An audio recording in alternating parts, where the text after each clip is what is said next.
Hello,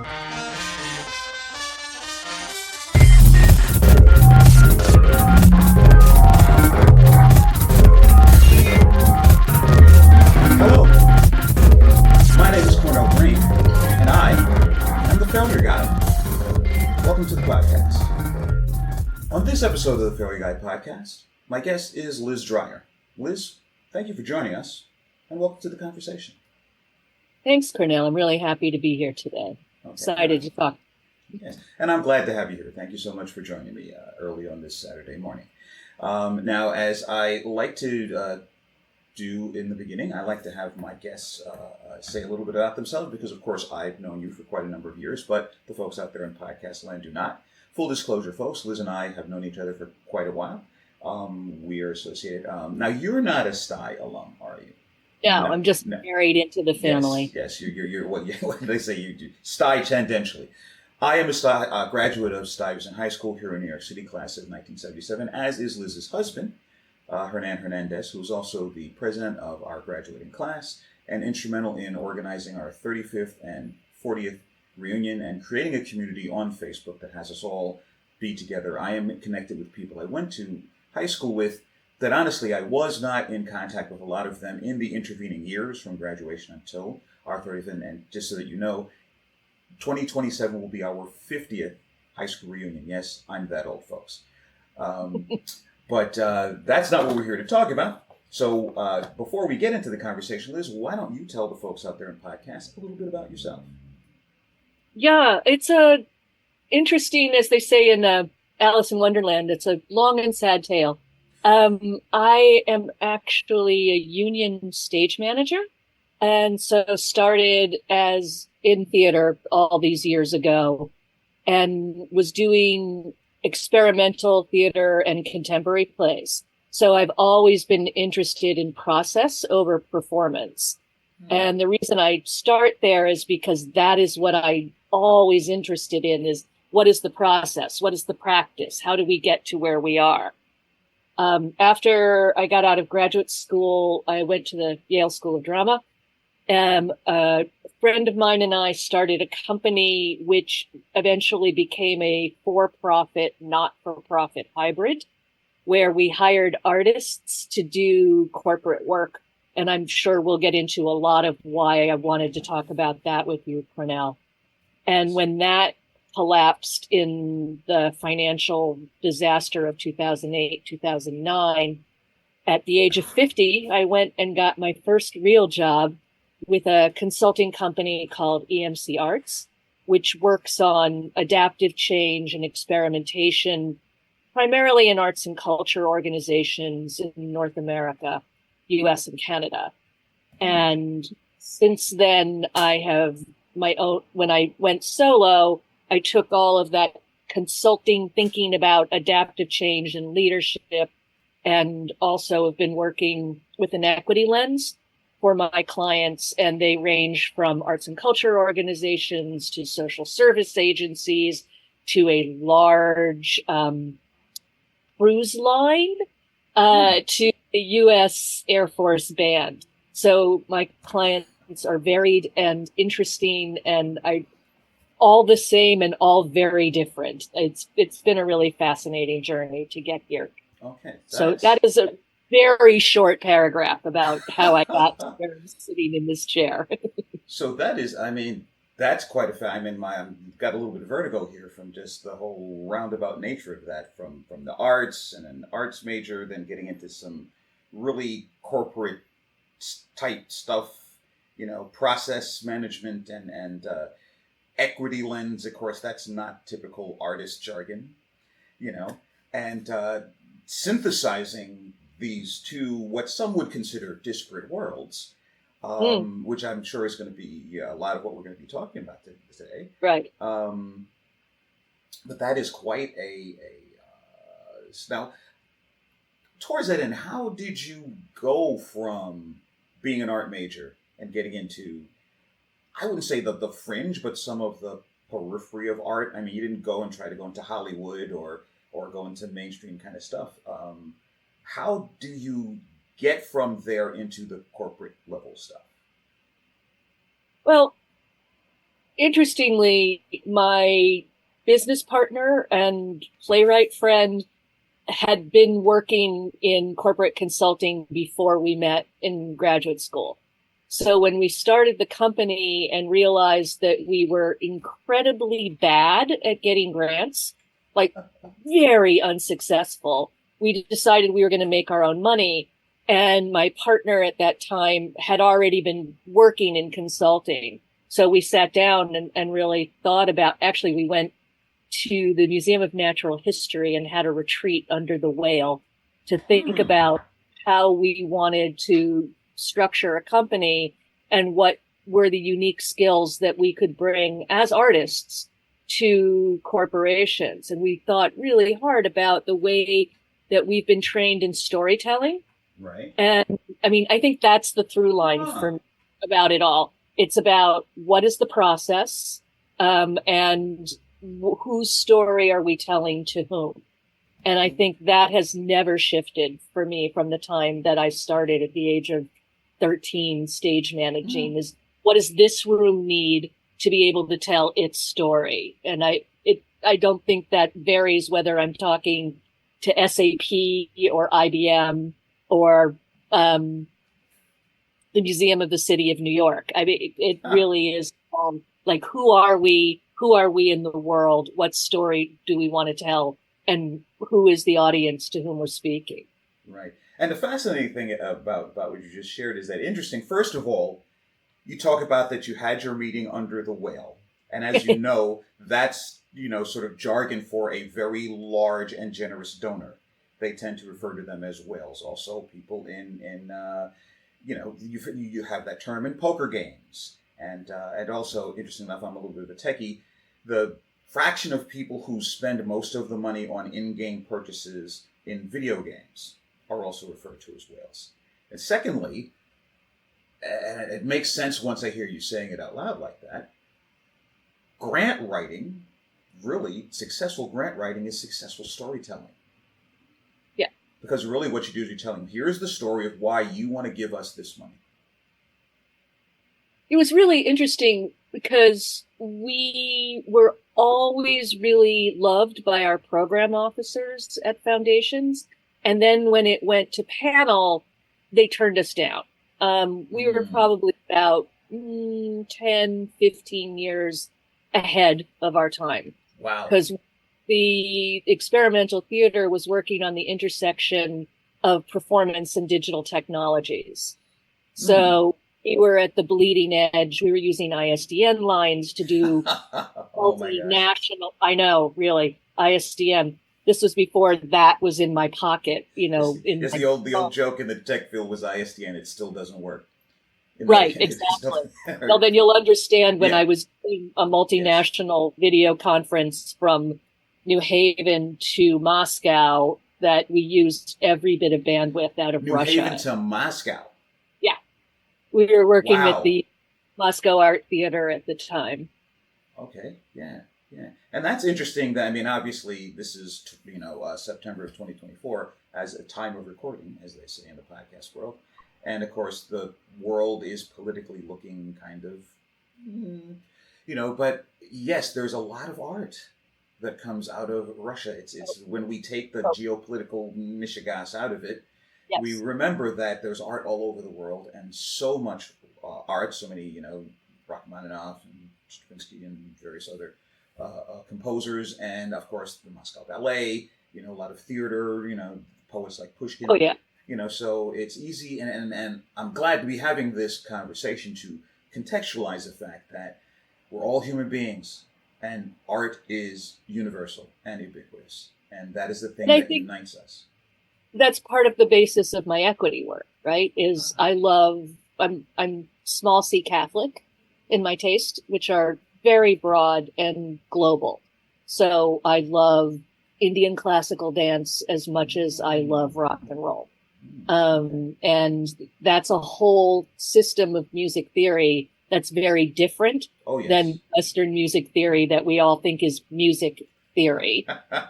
Yes, indeed. So, the more you learn about cuisine or dance or visual arts or music, the more I think it really enriches my life and the tapestry of life. So that's where I started that kind of diversity thinking. Yes, yes. And you and I both have the advantage of being New York City residents. And of course, we Right. know, I say, and again, all you other cities out there, I mean no disrespect. There are many metropolises on this planet, Sydney, Moscow, Tokyo, London. But to my estimation, there's only one cosmopolitan city, and that is New York. Yeah.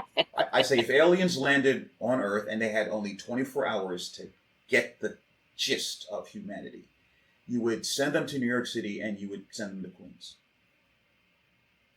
I agree. You know? And now, a question: when you say equity, now of Hmm. course, because you're talking about theater, at first I was thinking artist equity, but I don't think that's the manner in which you're using the term equity in this context. No, no. I guess I'm one of the woke mafia here. I along so the pedagogies that I've learned since coming out of theater world are based in systems thinking, complexity theory. I always forget adaptive leadership and adaptive change management, and diversity, equity, and inclusion pedagogy. Okay. And so I think when I take a big 10,000-foot step back from what people often think about DEI work, what I'm thinking of, can I swear on this Oh podcast or yeah. no? Oh yeah. People say, "What do you do, Liz?" And I say, "I help people not to be assholes to themselves and others." Okay. Okay. It's And interesting. so thinking about how we really think about how do we make more just organizations that would then lead to more just society, right? Because the Yes. goal is being just, not just being equitable, right? Oh. Okay. Very important distinction. And so thinking about what are the policies and procedures? How do we recruit? How do we review people? How do we create learning organizations rather than punishing organizations? How do we work with Mm. our audiences and our boards and our community in a way that is inviting rather than exclusionary? All of that is where I really like to focus, not just on what is a microaggression or what is an implicit bias, which is Yeah. important to know, but it isn't actionable, I think. Right. Right. And it's very interesting because obviously, well, not so obviously, depending on who's listening in the audience, the term very honorably intentioned and righteously begun DEI has almost become like a pejorative in certain circles. Right. And the funny thing is, I mean, the preamble of the Constitution, form a more perfect union, ensured establish justice, ensure domestic tranquility, provide for the common defense, promote the general welfare. And the end of the Pledge of Allegiance with liberty and justice for all. So We're how all can anyone that calls himself a patriot do anything other than be a standard bearer for the concepts of diversity, equity, and inclusion? Much and it's less demean it and demonize it. and we're striving for a more perfect union. And Yes. that's one of the reasons that I really love process. I often say that the work is like my yoga practice. I'm not yoga perfect. I do a yoga practice. Mm. And I feet on the mat and I check in what, I have injuries. So what do I need to pay attention to today? And so that's the kind of work I'm interested in, is how do we create ways to learn forward? I sent you a Samuel Beckett quote here. Yes, yes, I have it right here. Fail early, fail Favorite, often, fail ever better. tried, ever failed, no matter, try again, fail Yeah, again, yeah, fail better, yeah. I right? mean, in the startup world and the world of entrepreneurs, there's the I guess a sort of a derivation of that. Fail fast, fail forward. Right. And that it's only really, I say to my clients when we're working on experiments, which we talk about a lot, the experiments have three parts. What do you want to learn? What are you going to do to learn it? And how are you going to document what you've learned? Uh-huh. And I often say, an experiment is only a failure if you haven't learned from it. Oh yes, oh yes, and in fact, that's the acronym that informs this podcast.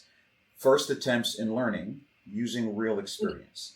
That is what I have failure to mean, and that's why I started the podcast in the first place. Is because I want to demystify and demonize failure. I mean, anyone that has a child or has been around children know that the first year that they're attempting to learn how to walk is quote unquote failure, but they don't give up. It's because it's not failure. It's they're learning, they're adjusting, it's standing on their feet, learning balance, putting one foot in front of the other, alternating, Yep. putting one foot in front of the other. And then the next thing you know, they go from crawl to run, which is amazing. Suddenly you got to baby-proof the place because like where'd they go? Yeah. And I always say if children dealt with failure the way adults do, we would all still be crawling on our hands and feet. Or just sitting there, right? Oh yeah, Because not even trying to move. what you just described is data, right? So they do things, they get information in, they say, oh, that's interesting. What do I do with that? I try this again. It's like, oh, I did this. It's learning how to drive, learning how to ride a bike. We don't expect people to know how to ride a bike or drive the first time they sit in a car Yes. or on a bike, right? Yes. You have to learn all these pieces and then take that information in and then synthesize it. Yes. And interesting, especially talking about bicycle riding, all of us who've done it, balance. There's Right. no way to explain it to anyone. All of a sudden, you're balanced on your bike, and you never have to think about how to balance on a bike again. I Right. mean, unless you have a physical or neurological injury. But how did you suddenly start balancing on your bike? I don't know. And here's the funny thing. When my stepfather set up the training wheels on my bicycle that I learned on, I didn't realize, and I suppose this is the way training wheels work. I thought that both wheels were on the ground, keeping me balanced, but they're not. It's so that if you tip to one side or the other, they will keep you from toppling over. And eventually, long before you take them off, you're not using them anymore. Right. Because you're actually balanced. You just don't realize it. You think you still need the training wheels, but weeks or months ago, hopefully weeks, you have been riding your bike without them. And Right. You don't even know. Yeah. Right. It's like learning to float. I mean, a lot of that is kinesthetic. So Yes. your body knows things before your head does. So trusting that the embodied information is good is something that I think we disavow as we get older. Huh. Now it's very interesting. And a lot of my work is both visual and kinesthetic because I want to shake up entrenched attitudes. So we'll do all kinds of things that people are like, well, this feels super soft and woo-woo, but it's like never accidental. And indeed, your body knows things before your head does. Yes. When you're walking down a street and you're like, oof, you're consciously not going, oh, that's dark and that street light is out. And Yeah, you just get that gut level feeling, if you will. And it's interesting you bring up, body knowledge and corporeal knowledge and understanding. And it's interesting thinking about the whole concept of the ever perfecting union that is the United States. We're never going to be perfect, but we're always striving to perfect. If you think of the corpus of the nation as a body, what we're trying to do, perhaps with moving towards DEI and embodying it, is to learn, because we instinctually know as a nation, at least how we hype ourselves and promote ourselves internationally, we know what that is. We don't need a term for that, but we're not embodying it, which is Right. why we have to consciously address it. Because if we take that gut check, it's very simple. Do you want to be treated like that? No. Then don't treat anybody else like that. It's really that simple. Call it the golden rule. Call it, just basic common freaking sense, or whatever you want to call it. And you mentioned the woo-woo. Now, I have had this conversation, particularly with people who are members of my business mastermind. I, as you know, am an IT professional. In fact, this year I'm going to be 64 years old. And next year it will be 32 years that I have been an IT professional. So I will have been an IT professional literally for half of my life. And inside of this business mastermind, it's formed by a woman from Bangladesh, she and her husband. and it's it's business oriented, and but it's kind of that sort of what you just called woo. And I had this sort of running joke. It's like, oh, you guys are always trying to win me with this woo nonsense. And I was of the mindset that, if you can't measure it or weigh it, it's not real. And one day during the pandemic, during 2020, I'm sitting there in front of my computer, and it struck me. It's like, wow, dude, you've got it absolutely backward. Before there were ever words or language, there was energy. And we know from science, okay, we looked inside the electron microscope and we realized that there's nothing but energy. In fact, we didn't even need that. The equation, E equals mc squared. Let's be totally mathematical about it, totally scientific about it. E equals mc squared, the fundamental equation of the universe. Well, solve for m. If E equals mc squared, then m equals E over c squared. So matter is nothing but slow energy. And the equation tells us that. So it's all energy. And I was like, dang, my stuff, there's no such thing as a kilogram. There's no such thing as a milliliter. Those are the fabricated terms we have so that we can have a common frame of reference. And a friend of mine, a good friend of mine in Wisconsin, I speak with constantly, gave me this Alan Watts quote. He says, it's like saying you can't build a building because you ran out of inches. So the woo, we have to put it in air quotes because there's so many, because we think that it's all this rigid, stuff. If I can't measure it, see it, map it, chart it, it's not real, which of course is nonsense. That makes me think of a couple of different things, Cornell. One is about stability and adaptability. Actually, I'm trying to think of where I was going to start with this. There's three things, and let's see, I will put them out there and see if I can tie them together. Okay. One is we have been taught all over the place from the time we are sitting in kindergarten and even before, that there is a way to do things, and that it is all about being technical, being stable, being able, that success equals more, that we can actually count it, right? Those are stability, what I call muscles, and super important, really, really important. But there's also the adaptability muscles, and we've been taught all of that stability. What we've done is weakened our adaptability muscles. And so we don't know how to be resilient or react or responsive because we're too busy doubling down on the technical fixes. And it's Ron Heifetz who says, if you've thrown everything that you have at a technical fix and the problem still exists, it probably means you need to some adaptive muscles. And most of us, most organizations, don't know how to do that. And part of that is in the DEI pedagogy, that we value certain things, individualism, perfectionism, those things that really respond to those technical muscles. Right. But we don't have that kind of learning organization where we support our folks and be able to be adaptive. Right. So that's one of the things I was thinking of. The other was thinking about the competency model. Do you know that? No, say more about that.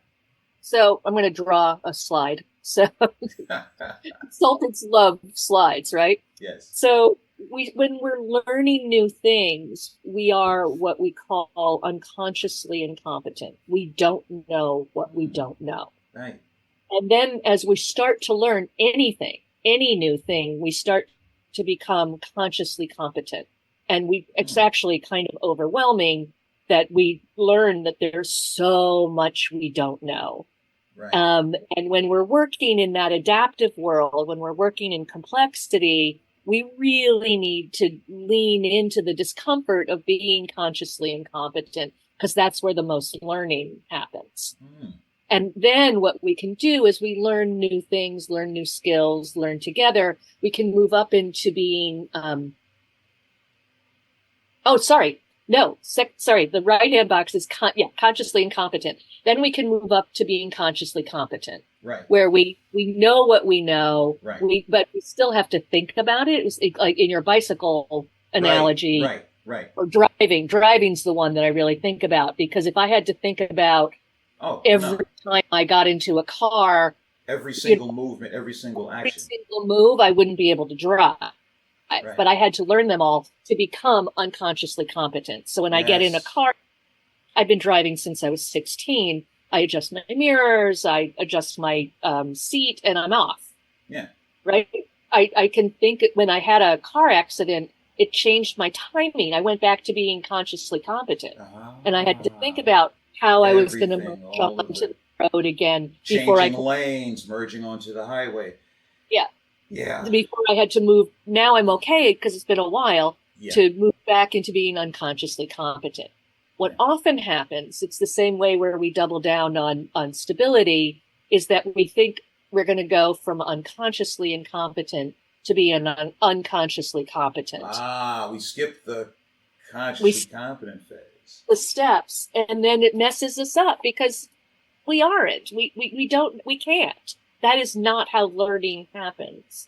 Of anything you're doing, you have to give yourself the grace to mess it up, to fail again, fail better, because that's where the learning is. Yes. Well, that is so fascinating. The past few things you shared. I mean, going backwards in sequence. The first thing you shared about was stability versus adaptability. I find this happens with me oftentimes. I'm working on a problem. I'm designing a web platform for a client, and I come up to a thing and I can't figure out the fix.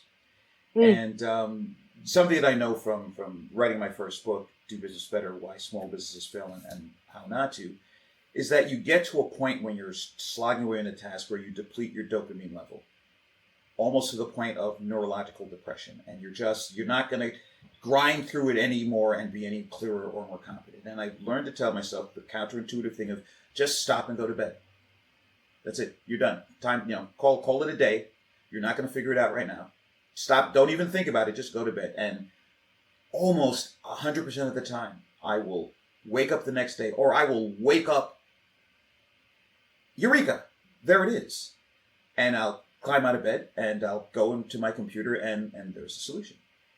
And the conscious... The director I used to work with would, when she got to the point, would go and clean a drawer or wash dishes, and then put it back of her mind and simmer, and then it would come up. Yeah. It's like when you're trying to search for a word or remember a movie title, right? And then go to something else, and all of a sudden you're like, Day of the Jackal. People are like, what? That was a conversation 2.5 hours ago with somebody else. The thing with the levels of, from unconsciously incompetent all the way to unconsciously competent, unlike you, I didn't start driving until I moved to the Jersey Shore to pursue my rock and roll dreams. I was 25 before I started driving. So, and I mean, in the Jersey Shore, there's no public transportation to speak of. You got to drive, or you're bumming a ride from somebody, or you're just hoofing it a lot, Shoeletter Express. So I, got my driver's license, and of course, it's like, I'm driving on the parkway, and it's like, and merging lanes, whatever have you. 6 months later, I'm driving this pickup truck that I bought from a guy who was subcontracting, some construction labor work from. And for some reason, it struck me that there was something in the glove compartment that I needed. So I am on the Guard State Parkway in the left-hand lane, doing about 60. And I start to lean over to go in the glove compartment. Now, this is a work pickup truck. So to get to the glove compartment, I am not even head above the dashboard. So I'm about to reach over, and I realize that I can't see the road ahead of me. And I'm like, Cornell, you're not that comfortable with driving. There's nothing in that glove compartment. that you can't wait till you get to where you are, park the car, and deal with it. But I had gone from, so turn signal, okay, check the mirror, okay, okay, turn the turn signal off, to I'm like, and don't even get me started with, steering with your thigh and, eating a sandwich and whatever have you. And that's that transition from consciously competent to unconsciously, well, I would say probably unconsciously incompetent in terms of trying to get something out of your glove compartment when you're driving down the road. But just still that I was like, I see myself as an adult driver going through those various phases and now I don't drive very frequently, but it always amazes me that, when I moved from Queens to the apartment I'm moving now in Harlem 3 years ago, I hadn't been driving for a while. I drove my mom's car while she was alive. And I hadn't driven in a van in forever. And, I'm on the FDR and the BQE, and I'm not even thinking about it. And it's like, I don't do this very often, but it's in there, that unconscious competence. Right. Is there that, like, I just got to get in, sit in the thing, okay. And automatically, there's I adjust for the sides of the van. I adjust for the fact that there's no looking out of the back, so I have to steer by my side view mirrors. I have the height that I have, the width that I have. So when I merge, and all of this, I can't possibly be thinking of all of those variables. I would never be able to pull out of the parking space. So they're just there. Yep. No, absolutely. Yeah. And that is a, so apply this to the work that you do. Because as a techie, I can totally understand that from a process, because, technology is all process. It works or it doesn't. The network is on or it's off. The operating system is installed or it isn't installed. There's a bug, fix the bug. But now we're talking more esoteric and less tangible things. So... Well, yeah. Okay. I think of organizations are made of people, which sounds super obvious. One wonders sometimes. Well, no. And institutions are the goals and visions and mission, right? But I think we often get that mixed. But the organization of people are the ones who are going to have to enact the mission, vision, values, and positioning of an organization.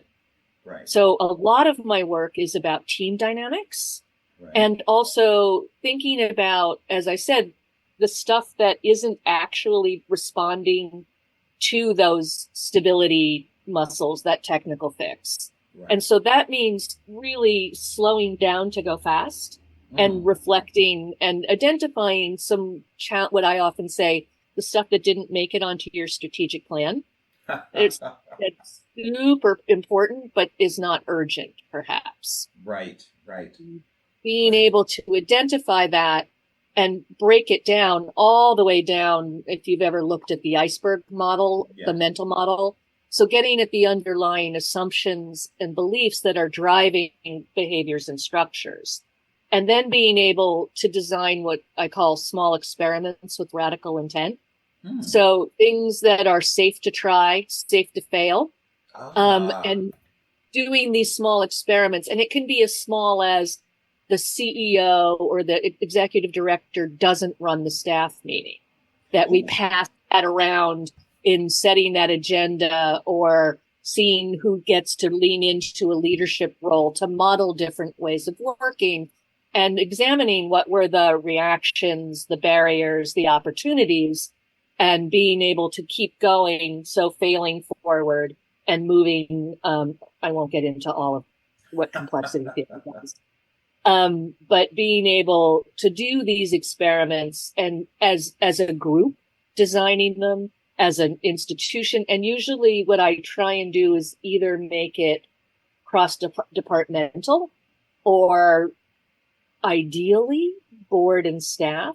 So that hierarchy of like the board are out here in the clouds and the staff is like on the ground scurrying and never the twain shall meet.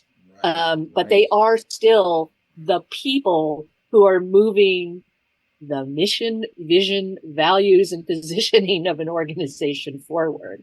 Yes. And often people don't have the same articulation of those four pieces. Right. So a lot of the time, what we're doing is slowing down and saying, all right, do we need to change our vision at the moment? You'd be shocked, well, not shocked, how many organizations haven't articulated core values of how they want to treat each other and right.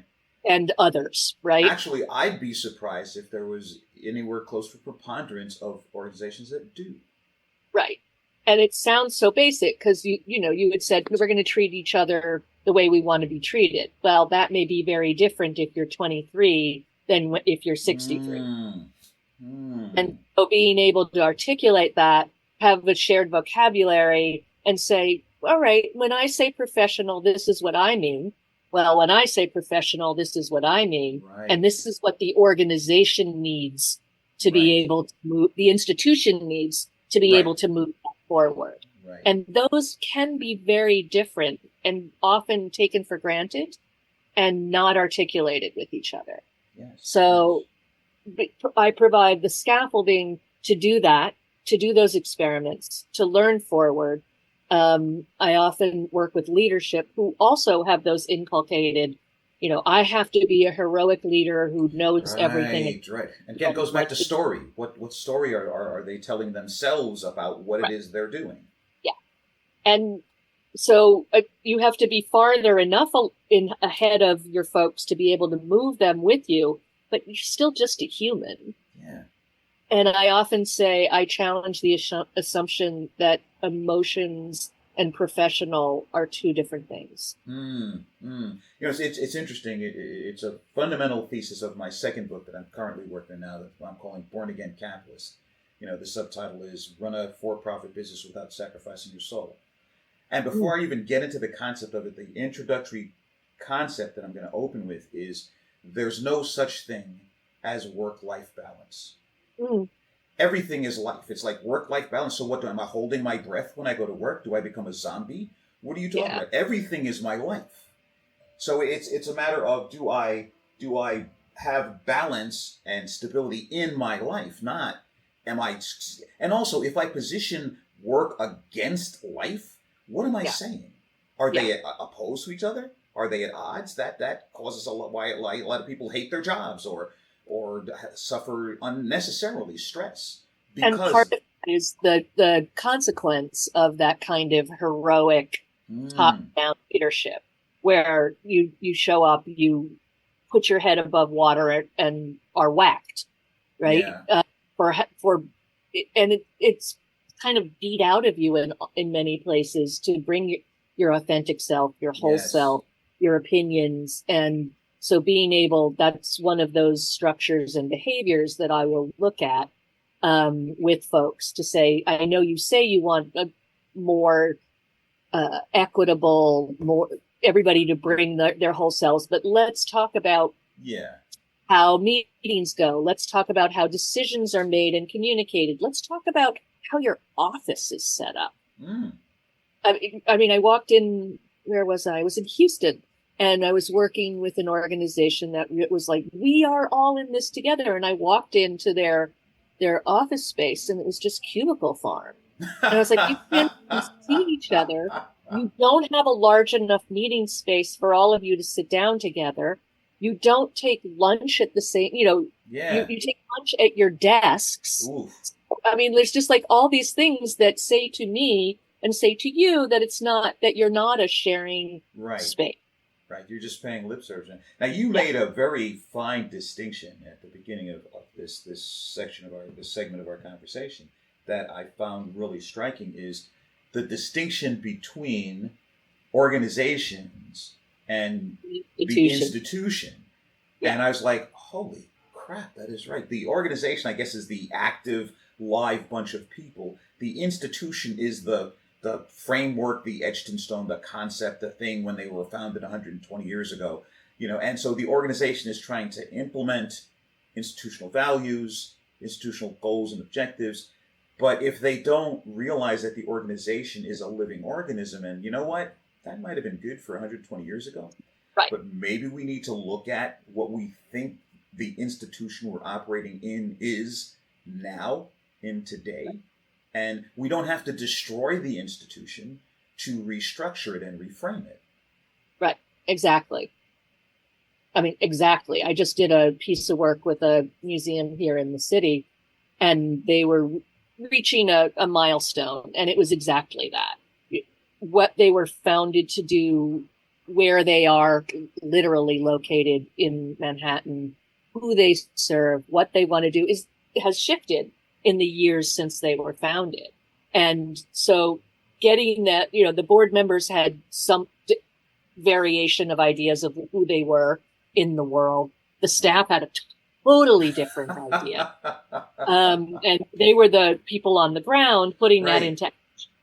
So being able to articulate those and go, wow, we didn't realize that there were two completely different ideas of where we're going.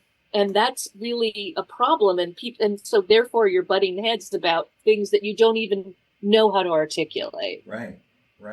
And the internal culture, back in the 90s, I was working with a private consulting firm, and I went out on a gig at,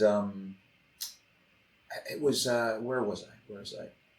It was someplace in Reston, Virginia, and they were upgrading this. It's a software called Autosys. Basically, it's like a scheduler that runs across multiple computers. So you can have a process, here we go, that can run across, because, okay, here's the application server and the database server, and they have to talk to each other, bing. So I was somehow the subject matter expert on the newest version of this, but I had to get the people who were the administrators of the application server and then the database administrators, completely separate thing, and they had to clean up some space on the database server so we could do the upgrade, yada, yada, yada. And so I'm there for a week, and I'm sending an email because I was assistant administrator, mostly dealing with the application server guys. And it's like, okay, we got to get in touch with the database guys, whatever have you. After a week, I realized we're in rows of cubicles. Okay, there's the two cubicles with common side, open sides, and there's 2 rows of them. Liz. The application servers were row 1 at the top. The database servers were at the other end of the same floor we're on. They're sending emails. I think they're in a different building. So I would find us like guys, it's been a week. Come on, time is money here. What's going on? Well, we sent the email to the data. I'm like, wait, you mean hold on a second. So I walk down to the cubicle. I says, hey, dude, could you do me a favor? We need you to clean up some space on the DB server, and we don't want to delete anything that might be necessary. Could you take a look at that? By the end of the day, it was done. Right. So I'm like, why are you sending? Because the term is called gopher holding or gophering, where you literally just stand up to the top of your cubicles. That's why those cubicles are designed so that they're not head height.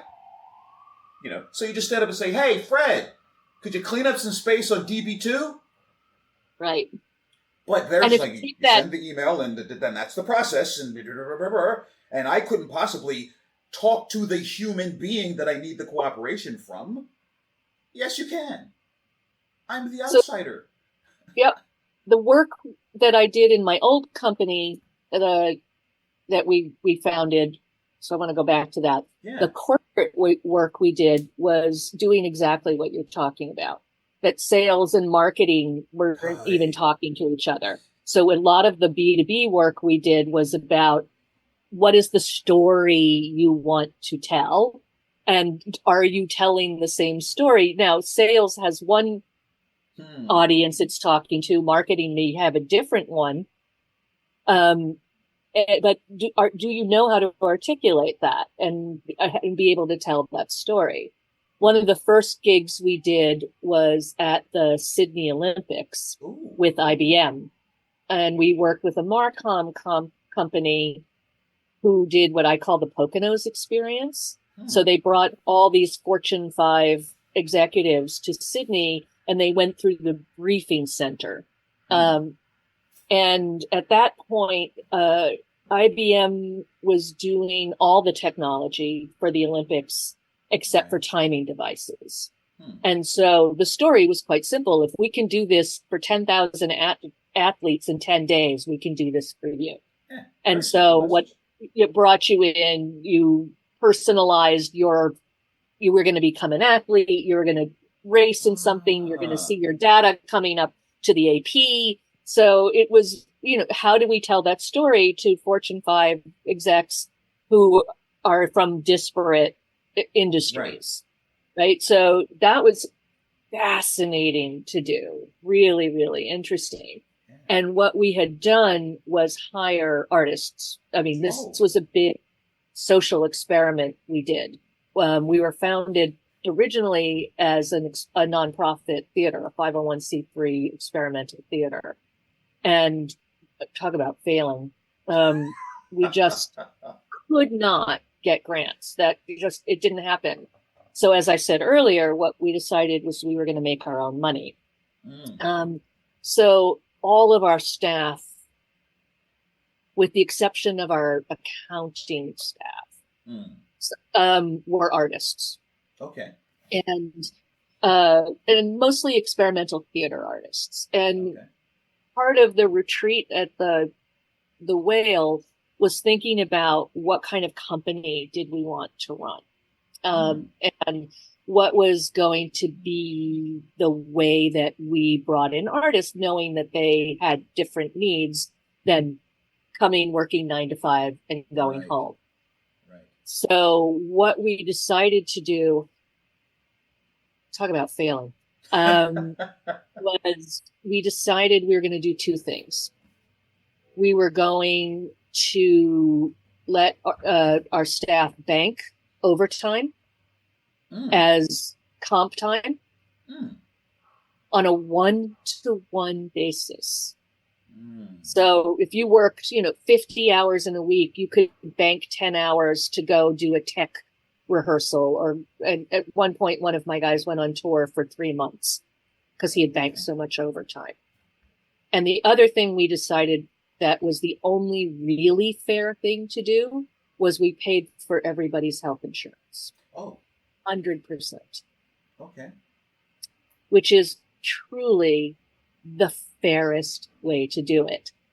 Yeah. So, if you have a family, if you're a couple, if you're an individual, didn't matter. We paid health insurance, Yeah. which by the time we got to be a 30-person company was unbelievably expensive. I would imagine. And if you think about, let's take my guy who went out on tour for 3 months, I still had to pay somebody to cover that. Right. I was about to say that sounds like it's kind of very costly. I From mean, we figured some of that in when we were costing projects and looking okay. at our overhead and, thinking about what margins did we need to run the company. And we didn't have stockholders. It was Right. So just a few right. people No running the company. shareholders' interest to answer to or any of that sort of And stuff. so it worked incredibly well, particularly when the dot-com market was booming incredibly. When we were doing the kind of work I described, where we were doing technology work for SAP and Epson and Nationwide. I mean, Right. huge Right. companies. And Um, those expenses, I mean, you can those are business costs. So I mean, right, you have to put them out up front, but those are write downs when it comes time to yeah, settle up with Uncle Sam. right. So it worked incredibly well until it didn't. And Isn't that the way it always ends at up? the end of 2008, I think those of us who were in business then can remember just how Oh, awful oh, it was. I have And I mentioned started letting several people times go. in the podcast that's why I ended up becoming independent. Yeah, I at that time I I'm a self-taught IT guy, so I've got no degree in it. I people didn't I go to know college our in it. age who are in IT are. Yeah, and I was at a six-figure position, IT manager for a architectural design firm that had Spielberg, Seinfeld, Yale University, and United Nations as private clients. I used to joke, "Oh, my employers are millionaires whose clients are billionaires. There's no way I could get laid off unless the entire economy crashes." I Flash blame you, forward Clark. to, yeah, like it's not my fault. I was joking. Be careful of what you say out loud. So yeah. Yeah. And I So, will say, laying everybody off was the oof, most difficult thing I think I've ever done, yeah, including getting divorced. yeah. You Um, mentioned that in the notes when you scheduled this, and we had discussed this, and yeah, when I invited you to be on the podcast. because when you create such a people-centered business, which was really, I, I handpicked everybody who was there. We Mm, trained together. We built that business as almost a cooperative, even yeah. though my business partner, there were three of us who were the executives of the company.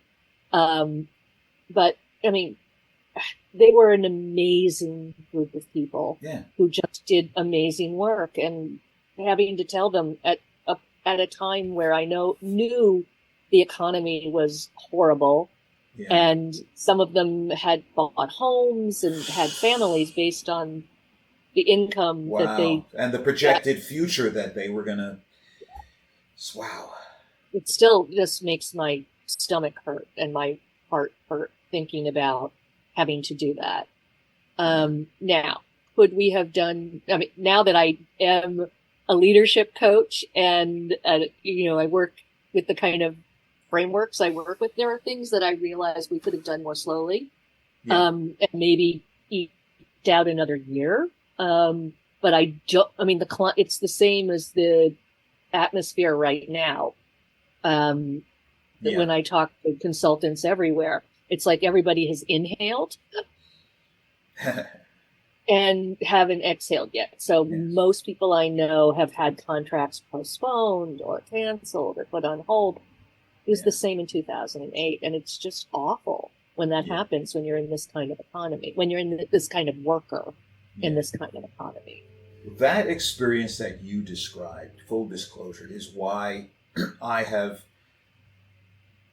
never gone anywhere other than working for myself. I've never taken on virtual assistants. I've never subcontracted anything. Could I have expanded my business? Could I have taken on more clients? Could I have been more profitable? Yes, I could have. But the thought of, and I found this out, which is exactly what you talked about, and we discussed this, during that conversation. Um, Doing the research for, do business better, why small businesses fail, I came upon a document, and there was a gentleman who described that very thing. This was a personal friend of his that he talked out of taking a job somewhere else to come and work with him. And then a few years later, he had to let this guy go. And he said that was the same thing you said. That was the most difficult thing he's ever done in his life. And in my first book, I say that there's, because I'm talking to solopreneurs and micro enterprises, fewer than 10 total staff is my focus and my customer base. So I say, and in fact, I started the idea to write the book because I was working with organizations like Operation Hope, which is based in California, and they had a 12-week entrepreneurial training program here in nationwide, but I work with their Northeast division, and I ended up being the lead presenter of the first session of each of their cohorts of the 12-week entrepreneurial training program. And I'm sitting there at some of these things, week 3 or 4, whatever have you, and someone is talking to these people who don't know whether they're going to be a DBA or an LLC, and they're talking to them about workman's comp, and I'm like, employees? Many of Right. these people are never going to employ anyone. Who are you talking to? So I said, there's 6 levels of, other than you, if you should ever be so lucky to get to the point that your business is bigger than you. I say, first, friends and family, because they will work for free. Let's just be that sense. Then unpaid interns, then paid interns, then freelancers, subcontractors, and the like, and then part-time employees. And only should you ever get to the point where and again, you can't know that the economy is going to crash in 2008. You can't know that the world's going to be shut down for 2 years because of a global pandemic. But you can see, okay, I've been in business for 5 years. I know the seasonal fluctuation. I know that there's enough stable work that I could take on full-time employees. And in fact, if I do so, then I can see the projection. I will do even better if I do so. But a lot of people, and that's why I just had to balk. It's like, don't tell people just starting a business to think about hiring people. And especially I've seen this in the construction world when I was, in my 20s in Jersey. Yeah, things are booming. Yeah, because it's spring going into summer and there's a lot of work. But when it comes into the wintertime, you're not going to be having people doing roofing and framing. You're going to have to let those people go. And that's why I did a lot of sub work. But the businesses that like hired, it's like, what are you hiring people?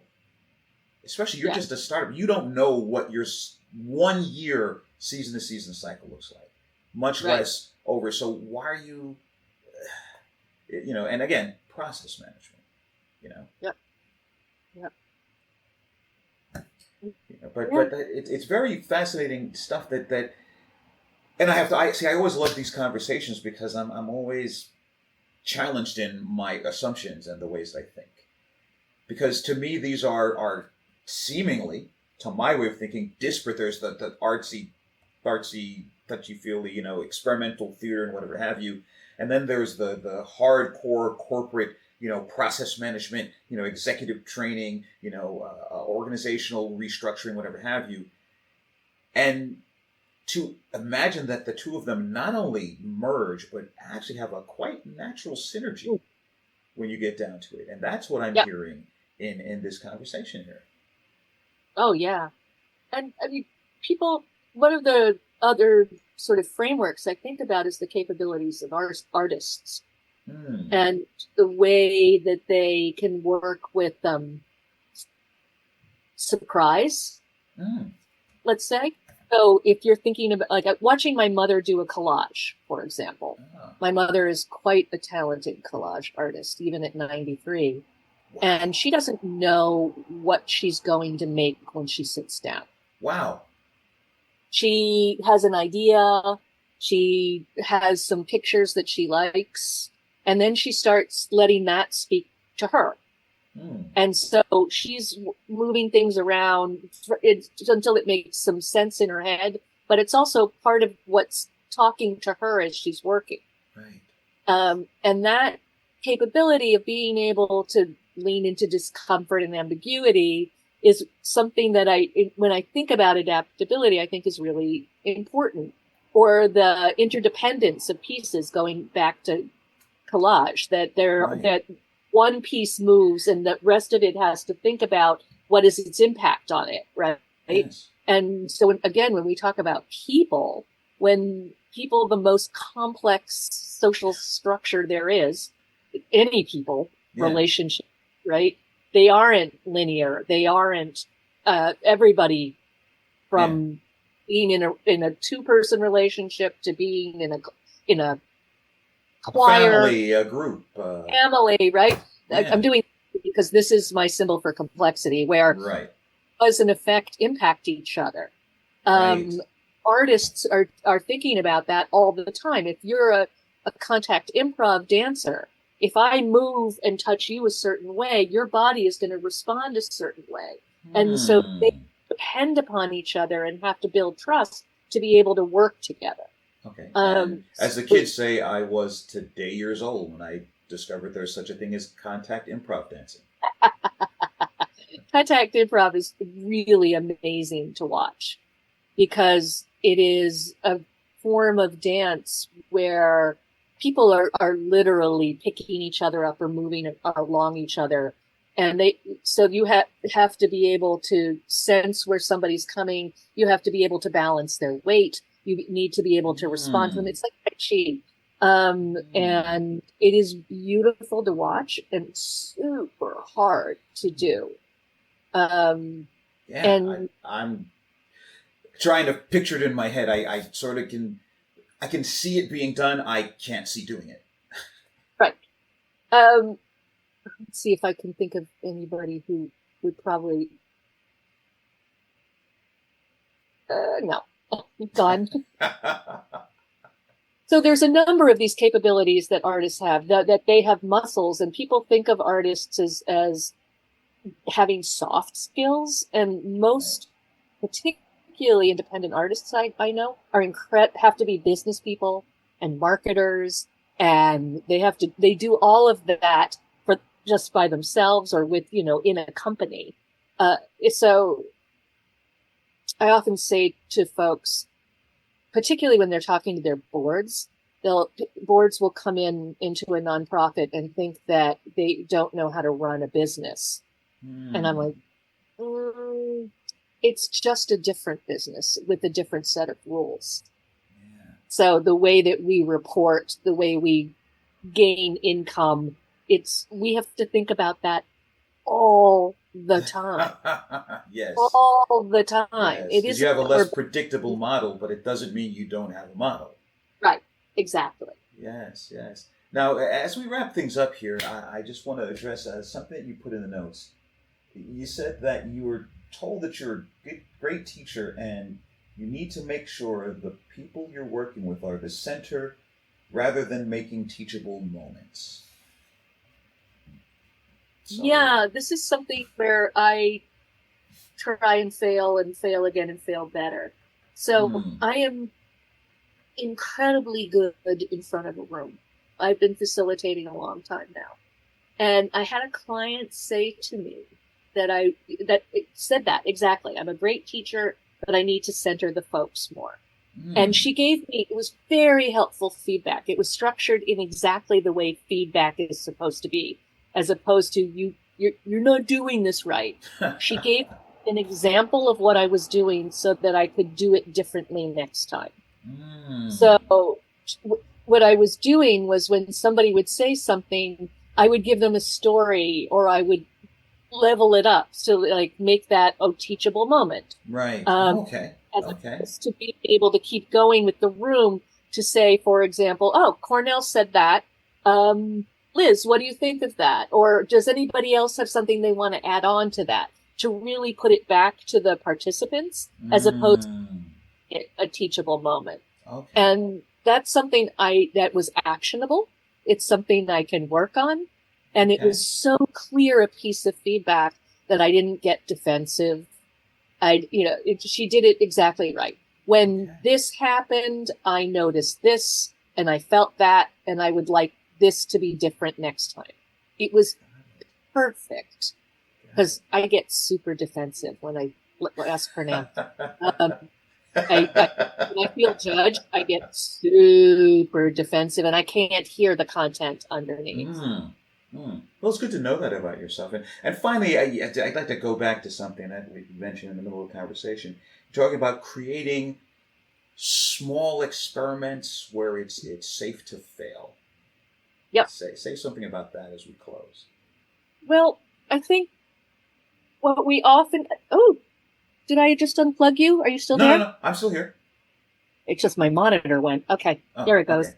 I think what often happens is people jump from knowing there's a challenge, I won't even call it a problem, a challenge, to thinking that this is a solution.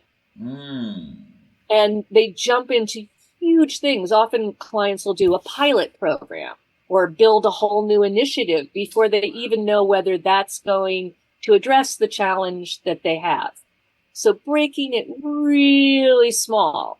So saying, what are some things we could try to learn what possible responses we could have, and trying multiple ways forward so that you can learn and regroup or discard is important. So as I call it, small experiments with radical intent. So you're aiming towards solving this challenge, but you're doing it in an environment where you've set it up. So if whatever you thought was going to happen didn't happen, you're okay. You learn from it. Right. So again, 3 things in designing an experiment. What do you want to learn? What are you going to do to learn it? And often people jump to a program before they've even thought about what do they want to learn. Yes.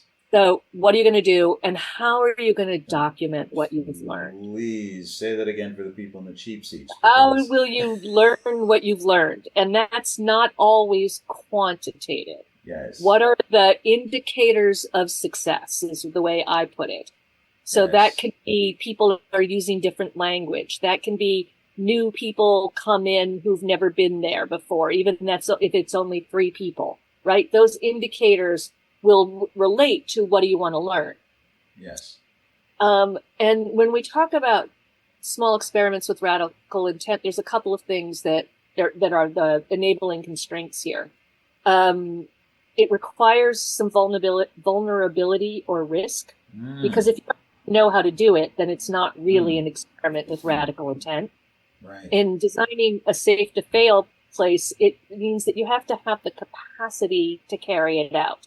It shouldn't have to that you need to get more people or more money. It's something that you do differently, something you're already doing.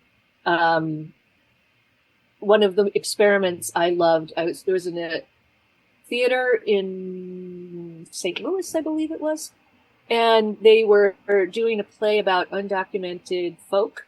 They wanted to know how many undocumented folk were in the audience. But you can't survey people to find out whether they're documented or not. So they came up with these jars with colored marbles. So just put into a jar whether you were documented or undocumented. Right, because we're not ICE. We're not looking to narc anybody out here. No, it was just a piece of information where a data point, and so people felt comfortable doing that. They got the data they needed. And that was the experiment to see, could that kind of visual piece of work for them? Totally successful. Right. And then when the play started to tour, they took that with them because they learned that. Okay. Now I found as a technologist, key in those 3 points is documenting. Because we're talking about the difference between organization and institution. I've seen this happen so many times. Is the organization runs well because of the people. And then you get that senior indispensable person that you don't realize they're indispensable until they leave. And all that institutional knowledge goes out the door with them because none of that was written down anywhere. Or in these radical experiments, if we don't write down the process and the results, how do we know not to tread over the same water and make the same mistakes again? And it's so easy. That, Cornell, is because the urgent is the enemy of the important. Ooh, say that again, please. So urgency is the enemy of the important. We don't take the time to slow down and reflect. We do this thing that seems like it's on fire. And it feels good because then we've checked things off our list. We've crossed them out. We're doing the urgent, but we're not really taking the time to think hard about what's the important. Right. That is so fascinating. And I would love to go on forever. I think I've said this to every recent guest. We've definitely got to have a part 2 because we're just scratching the surface. There were things I had to just bite my lip. It's like, Cornell, we'll go into 3 hours. If you follow up on this, just let her talk. But I mean, this is such fascinating and eye-opening. And as we discussed, I say this with every guest I have. This is why I don't pre-interview. Because I let it just become what it is, and I hear things. I've known you for decades now, Liz, and I didn't know you, this person here that I'm talking to you. I know you as, my friend and Hernan's wife, but this is absolutely fascinating, and not for nothing, when I get deep into writing my book, Born Again Capitalism, I am definitely going to consult with you because you've got a lot of stuff about what I'm trying to write about the difference between what I call cannibalistic capitalism and what I call born again capitalism, which is it's not work life. It's also not, am I a profitable venture or am I a decent human being? I reject that notion full out. In fact, I think that there is a model where the more decent a human being you are, the more profitable a business person you are. And that's the new paradigm I'm looking to explore. You talk about white patriarchal capitalism forever. Oh my gosh. I had a guest, she introduced me to this term. Let me get it right. Dominant caste supremacy culture is the way that she puts it, because it's here in America. It's white supremacy, and particularly white male. But I was thinking, when I was in France, the 2 times I was there, I don't speak any French, but I don't have to, because I speak American English, and I know that pretty much anywhere I go in Europe, I can I can book my flight, reserve a hotel, get around in transport, go to a restaurant, and I don't ever have to speak the native language of any of those countries. So linguistically, I'm the dominant caste. Now in America, totally different story. But Yes, we Different definitely have to episodes. talk again. I thank you so much, Liz. So I'm going to put up on the screen here for people who will eventually watch this in video, but for those who are listening to this in audio, how can people get in touch with you, Liz? So my email for Liz Dreyer Consulting is exactly that. Liz Dreyer, Dreyer, at gmail.com. Like Right, Breyer's ice cream with the right. D. Liz Dreyer Um, Consulting at Gmail, yep, right? Liz Dreyer Consulting at gmail.com is always the way to get a hold of me quickly. And if you want to know more about me, you want me to read my LinkedIn I'll profile do that. number? It's Liz Dreyer 749858. And that can, Yep. or just, look for, especially if you're watching this and if you listen to the podcast, I'm going to put your headshot in there. So look for Liz Dreyer. When you see the Liz Dreyer that looks like her, that's her. Yep. So thank you so much for taking time out on your Saturday, and I know this is going to be, I kind of like sound like a parent that says they don't have a favorite child, but every episode of this podcast that I do ends up being my favorite episode. I'm always learning. Like I say, if nobody listens to this and nobody gets anything out of it, I am always educated and edified by everyone I have a conversation with. This has been a fascinating conversation, and I'm probably going to have you back because there's so much there's so many threads that any one of which could be an hour-long episode of us having a conversation. Thank you so much, Liz, for joining us, and thank you out there in podcast world for listening to The Failure Guy. Remember, failure is just part of the process, as Liz very eloquently expounded upon. And remember, life is not a competition. Life is a race that we only run with ourselves. And, remember that the only thing to do is to never quit and to keep running. And until the next episode, I will see you then.